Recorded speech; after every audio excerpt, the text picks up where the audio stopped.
하나님 말씀은 마태복음 7장 2절에서 5절까지 읽겠습니다. 너희가 비판하는 그 비판으로 너희가 비판을 받을 것이요 너희가 헤아리는 그 헤아림으로 너희가 헤아림을 받을 것이니라. 어찌하여 형제의 눈 속에 있는 티는 보고 내 눈 속에 있는 들보는 깨닫지 못하느냐. 보라, 내 눈 속에 들보가 있는데 어찌하여 형제에게 말하기를 나로 내 눈 속에 있는 티를 빼게 하라 하겠느냐. 외식하는 자여, 먼저 내 눈 속에서 들보를 빼어라. 그 후에야 밝히 보고 형제의 눈 속에서 티를 빼리라. 아멘. 7장 말씀은 어제 설명해 드린 것처럼 전체의 주제가 그리스도인은 하나님의 심판을 기다리고 준비하며 사는 자들이라는 내용이죠. 그래서 우리는 이 하나님의 심판을 마지막 구원, 마지막 심판을 준비하는 미래의 구원을 준비하며 살아가는 자들이기 때문에 이 땅에서의 살아가는 삶이 이 땅이 전부가 아니죠. 전부가 아니기 때문에 먹고 마시고 입는 것에 대한 관심보다 우리는 이 땅에서 나그네이고 여행자라는 의식을 가지고서 하나님의 나라를 기대하고 또 기대하며 또 준비하는 자들이라고 할 수 있습니다. 그러면서 예수님께서는 1절부터 비판하지 말 것에 대해서 말씀하고 있죠. 여기서 나오는 이 비판들은 어제 말씀드린 것과 같이 인신공격을 하거나 아니면 유쾌하지 않은 일에 대해 말을 할 때 유쾌한 마음을 갖는 것들, 그리고 어떤 모멸감이나 수치심을 주는 것들, 멸시하는 태도, 그런 것들, 인신공격과 같은 그런 것들이라고 할 수 있습니다. 이 성경에서는 이 심판이 세 가지가 나옵니다. 첫 번째는 최후의 심판이죠. 이 최후의 심판은 양과 염소를 가르고 천국과 지옥을 가르고, 그래서 불신자와 신자를 나누는 영혼 구원에 대한 심판이라고 할 수 있습니다. 그리고 두 번째는 상급 심판이죠. 상급 심판은 로마서 14장 10절에 보면 우리가 다 각각 하나님의 심판대 앞에 서리라 그렇게 말씀하고 있죠. 우리가 이 땅을 살아가면서 하나님 나라와 하나님의 의를 위해서 또 하나님의 영광을 위해 산 자들에게 하나님이 상급으로 주시는 그러한 이 심판이라고 할 수가 있습니다. 그리고 세 번째 심판은 하나님의 자녀로서 우리가 받아야 할 심판이라고 할 수 있겠죠. 이것은 이 땅에서 사는 동안에서도 이루어질 것이고 또 하나님 앞에 갔을 때에도 우리가 하나님의 어떤 앞에서 우리가 잘못한 것에 대해서, 죄를 지은 것에 대해서 하나님이 우리를 심판하신다라는 그 심판을 이야기합니다. 그래서 예수님께서는 이러한 심판을 우리가 준비하고 그날에 가서 하나님께 책망을 받지 않기 위해서 비판하지 말고 살아갈 것을 말씀하고 있는 것입니다. 우리가 하나님의 자녀이기 때문에 하나님은 우리를 때로는 징계하십니다. 자녀를 하나님은 징계하시죠. 여러분, 내 자녀가 잘못된 행동과 아니면 잘못된 길을 가게 되면 어떻게 하죠? 잘했다라고 할까요? 큰일 납니다. 자녀의 인생을 망치는 거죠. 오히려 호되게 혼내고 그것을 더 이상은 하지 못하도록 이 따끔한 충고를 하거나 아니면 또 매를 드는 그런 경우도 있을 것입니다. 우리도 하나님 앞에서 이 땅을 살아갈 때 잘못된 삶을 살아가면 하나님이 때로는 어떤 질병이나 아니면 재정의 어려움이나 아니면 사람을 통하여서 이 인생 막대기와 사람 채찍으로 우리를 치실 때도 있습니다. 그렇기 때문에 우리는 이 땅에서 하나님의 심판을 준비하면서 항상 우리가 이 공의의 하나님 앞에서 우리가 잘못하면 하나님으로부터, 아버지로부터 징계를 받는다라는 것을 늘 기억하고 살아가야 하는 것이죠. 그래서 고린도전서 5장 5절 말씀을 보면은 좀 무서운 말씀이 있습니다. 이런 자를 사탄에게 내어 주었으니 육신은 멸하고 영혼은 주 예수의 날에 구원 얻게 하려 함이라. 이런 자를 사탄에게 내어 주었으니 이는 육신을 멸하고 영은 구원한다. 육신을 멸하고 영은 구원한다는 것이죠. 이게 무슨 뜻이냐면은 하나님 자녀예요. 하나님 자녀이고 하나님 백성인데 이 땅에 살면서 계속 하나님이 돌아오라 회개하라 하시는데 회개도 안 하고 계속 세상 사람처럼 살아가는 거예요. 그러면 하나님이 최후의 수단으로 그 사람을 그냥 이 목숨을 걷어가시는 거예요. 그러니까 죽이는 거예요. 그냥 죽여서 영이라도 구원받도록. 굉장히 무서운 말씀이죠. 여러분, 우리가 우리 주변에서 불의함들을 많이 보잖아요. 온갖 나쁜 짓을 많이 하고 살고 사람을 무시하고 또 어떤 그리스도인이라고 하면서도 뭐 온갖 죄를 다 지어도 그냥 잘 먹고 잘 사는 사람들이 많습니다. 그 왜 그렇죠, 여러분? 하나님 버린 자식이죠. 하나님의 자녀가 아니기 때문에 그렇습니다. 우리는 그것을 보는 것이 좀 불편하고 힘들지만 오히려 하나님은 자녀에게는 엄격하게 하시고 내 자녀가 아니면은 엄격하게 하실 이유가 없는 것이죠.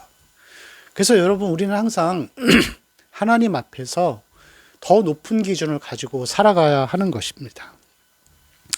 그렇다면 예수님께서 비판을 하지 말라고 하신 이유는 두 가지가 있습니다. 한 가지는 우리가 어제 살펴보았지만 간단하게 말해서 비판하면 2절 말씀처럼 너희가 비판하는 그 비판으로 너희가 비판을 받을 것이다. 우리가 누군가를 판단하고 그 사람을 정죄한다라고 하는 것은 그 상황에 대한 옳고 그름을 내가 정확히 알고 있다라는 뜻입니다. 그래서 내가 알고 있기 때문에 그 비판의 기준을 알기 때문에 하나님이 그런 나를 보시면서 나도 똑같은 비판의 기준으로 나를 보시는 거예요. 그렇기 때문에 여러분, 우리가 사람을 정죄하거나 비판하는 일에 조심해야 될 것은 내가 비판한 그것이 다 나에게 동일하게 기준이 적용되기 때문에 그렇다라는 것입니다. 어떻게 보면은 좀 굉장히 무서운 말씀 중에 하나라고 할 수 있습니다. 그래서 예수님께서는 비판하지 말라라고 하십니다. 두 번째 비판하지 말라라고 하시는 이유는 이 3절, 4절, 5절에 계속 나오는 말씀인데 들보와 티에 대한 비유이죠. 예수님이 우리 눈에 있는 것은 들보이고 상대방의 눈에 있는 것은 티다. 그렇게 말씀하십니다. 그래서 이것은 이 비판 자체를 금지시키는 거예요. 무슨 얘기냐면은 우리 눈에 있는 거는 들보잖아요. 들보. 이 대들보. 사람보다 더 크고 무거운 큰 것. 그러나 상대방의 눈에 있는 거는 잘 보이지도 않는 이 점과 같은 티라는 거예요. 이거를 어떻게 볼 수 있냐면은 내 눈 안에 있는 들보는 뭐냐면 남을 비판하는 정신의 자세예요. 비판하는 거. 그리고 남의 눈에 있는 티는 뭐 간음이나 불륜이나 뭐 도적질이나 이런 것들을 이야기하는 거예요. 그런데 예수님께서는 더 심각한 죄가 비판이라는 거예요. 남이 도덕적으로 죄를 짓는 것에 대해서가 아니라 정말 우리가 조심하고 경계해야 할 것은 우리 안에 있는 이 들보, 비판하는 정신. 이게 남을 비판하는 것이 우리는 때로는 아무렇지 않게 하잖아요. 아무렇지 않게 하지만 이것이 간음이나 불륜을 저지르는 것보다 예수님의 기준에서는, 하나님의 기준에서는 그게 더 나쁜 죄인 거예요.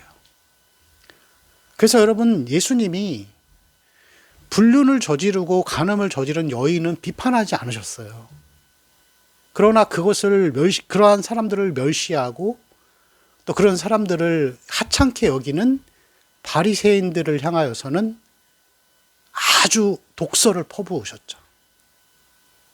우리는 늘 반대의 기준이잖아요. 근데 우리의 신앙생활이 점점 성숙해져 갈수록 우리는 예수님과 같은 기준으로 가야 합니다. 예수님과 같이 우리 자신을 더 돌아보는 거예요. 여러분, 그래서 이 5절 말씀에 보면은 주님이 뭐라고 표현하시냐면은 우리를 향하여서 외식하는 자여라고 이렇게 표현하십니다.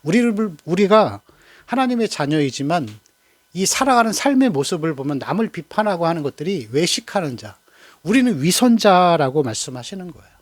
우리는 위선자라고 말씀하시면서 정말 너가 남을 비판하기 전에 먼저 내 눈 속에서 들보를 빼내라는 거예요. 내 눈 속에 있는 들보를 먼저 빼낸 다음에 그 다음에 형제의 눈 속에 티를 빼라는 거예요. 여러분, 눈은 굉장히 예민한 이 기관입니다. 그래서 이렇게 작은 이 모래알갱이만 들어가도 굉장히 불편합니다.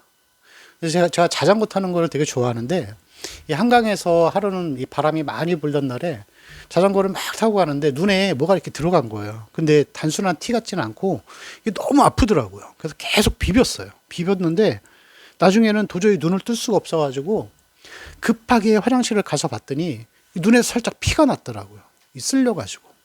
다행히 빠지기는 했는데 굉장히 고생했던 기억이 있습니다. 그래서 예수님이 먼저 말씀하시는 게 내 눈 속에 있는 것. 눈은 예민한 기관이고 만약에 뭔가를 빼내려고 작은 티끌이라도 하나 빼내려고 하면은 침착하고 냉정하고 그리고 인내하면서 그렇게 해야 되는 거예요.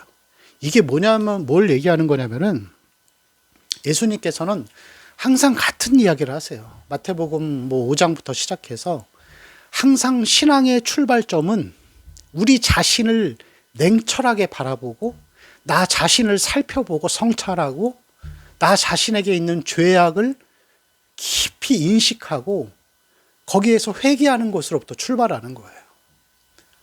우리가 너무 내 죄에 대한 인식이 큰 나머지 상대방이 보이지 않는 거예요.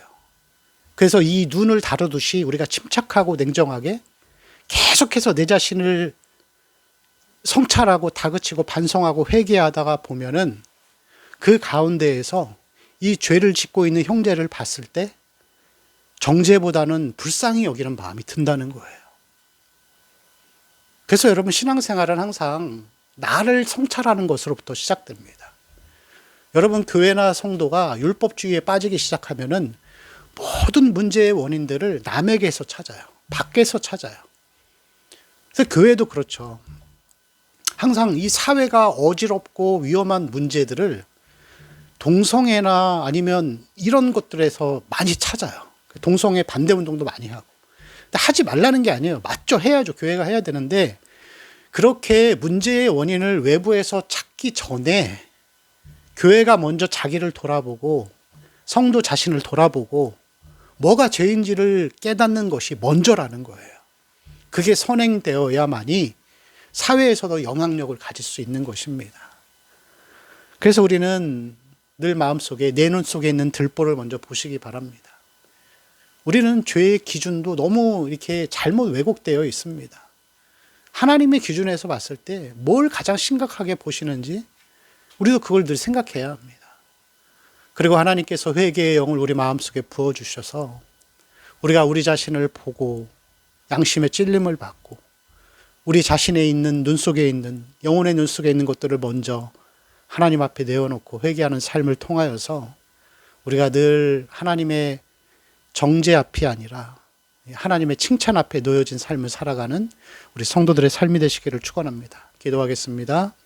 주여 우리에게 회개의 영을 부어 주옵시고 우리 자신의 우리 눈 속에 있는 들보를 보게 하셔서 먼저 우리 자신을 인식하고 하나님 앞에서 위선자가 아니라 진실하고 정직한 자로 살아가게 하여 주옵소서. 감사하며 우리 주 예수님의 이름으로 기도합니다. 아멘.